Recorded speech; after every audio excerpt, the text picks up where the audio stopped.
சொல்ல கோயிலுக்கு போயிட்டு வரோம். எங்கள் டீமில் ஒரு ஆள் பெரிய ஆள் ஒரு ஆள் இருக்கிறார். அவர்கிட்ட கேள்வி கேட்போமா?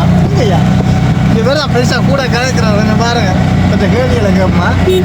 திரும்பி பாருங்க. அப்போ தம்பி நீங்கள் சொல்லுங்க ஐயா. இல்லையா இந்த ஊரை பற்றி சொல்லுங்க. இந்த ஊர் அழகான ஊர். அது என்னத்தை பற்றி வேறு என்ன இந்த ஊரில் என்ன விசேஷம் ஐயா? ஊரில் பெரிய விசேஷம் இல்லை. இந்த ஊரை கழிக்கிற கொக்கடிச்சோலையில் என்ன விசேஷம்? அதில் ஒரு கோவில் ஒன்று இருக்குது. ஜோருமான் கோயில், பெரிய கோயில். அந்த கோயிலை பற்றி சொல்லுங்க. அது என்ன உண்மையாக வரலாறா? அது உண்மையானது தான் கழிக்காங்க. ஆனால் நமக்கு அவர் சொல்கிறது உண்மை தான். அந்த உண்மையான வரலாறு தான். அந்த கோயில் தான் போய் வரோம். அது சிவன் கோயில். உண்மை அதில் லிங்கம் எல்லாம் உயிரோட என்ன வந்த சரித்திரம் எல்லாம் இருக்கு. அந்த கதை வந்து உண்மையில் வந்து எனக்கு தெரியும் அந்த ஹிஸ்ட்ரி. சரியாக நீங்கள் போய் விளக்குமானாக்களை கேட்டால் தான் தெரியும். ஆலமரத்தில் லிங்கம் என்னது?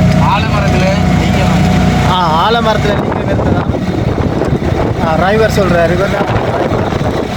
ஆனால் உண்மையான ரியலி அது உண்மையான கதை, உண்மையான கோயில் உண்மை தான். அது ஒரு நாள் விசேஷம் தம்பி.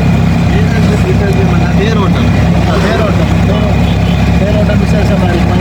நிறைய சனங்கள் வருவாங்களோ, கோடிக்கணக்கில் எல்லா இடங்களுக்கும் வருவாங்க. உண்மையில் அந்த கோயில் சரியாக பெரிய பெரிய விசேஷமாக தான் நடக்கிறது. வேறு ஏதாவது இப்போ நாங்கள் போகிற இடங்கள்ல இருந்து ஏதாவது விசேஷம்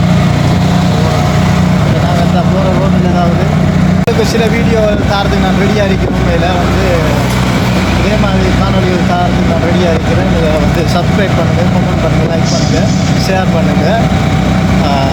உங்களோட கை வச்சு லைட்டாக அந்த பட்டனை தட்டிட்டு போங்க.